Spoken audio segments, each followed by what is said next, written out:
थंडीमधील कंबरदुखीवर खुसखुशीत उपाय, खुसखुशीत डिंक लाडू.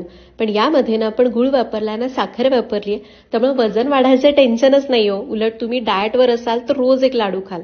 पहिल्यांदा सुक्या खोबऱ्याचा किस भाजून एका ताटात काढला. आता तीळ भाजायचे.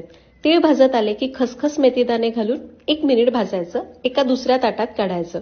आता कढईमध्ये थोड्याशा तुपावर खारकेची पूड मंद आचेवर भाजायची आणि एका मोठ्या परातीमध्ये काढून घेऊ.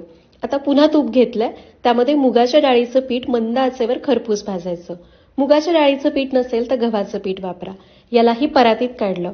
आता पुन्हा तूप घेतलंय, त्यामध्ये काजू आणि बदामाचे तुकडे घेतले, ते तळायचे. तुम्ही याऐवजी तुमच्या आवडीचे ड्रायफ्रुट्स घेतले तरी चालतील.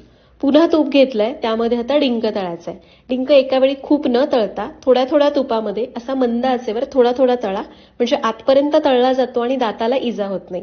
आता गुळाऐवजी आपण बिया काढलेले खजूर मिक्सरमधनं फिरवले, थोड्याशा तुपावर 2-3 मिनिटं भाजून मऊ केले. आता सगळं साहित्य भाजून तळून जे काय ते तयार झालंय. मिक्सरमध्ये तीळ बारीक करायचे, डिंक बारीक करायचा, खोबरं बारीक करायचं, सगळं छान एकजीव करायचं, सुंठ पावडर घालून मिसळून घ्यायचं, गरम गरम खजुरेचा पल्प घालून एकजीव करायचा आणि लाडू वळायचे. बिना गुळ बिना साखर खुसखुशीत डिंकाचे लाडू तयार.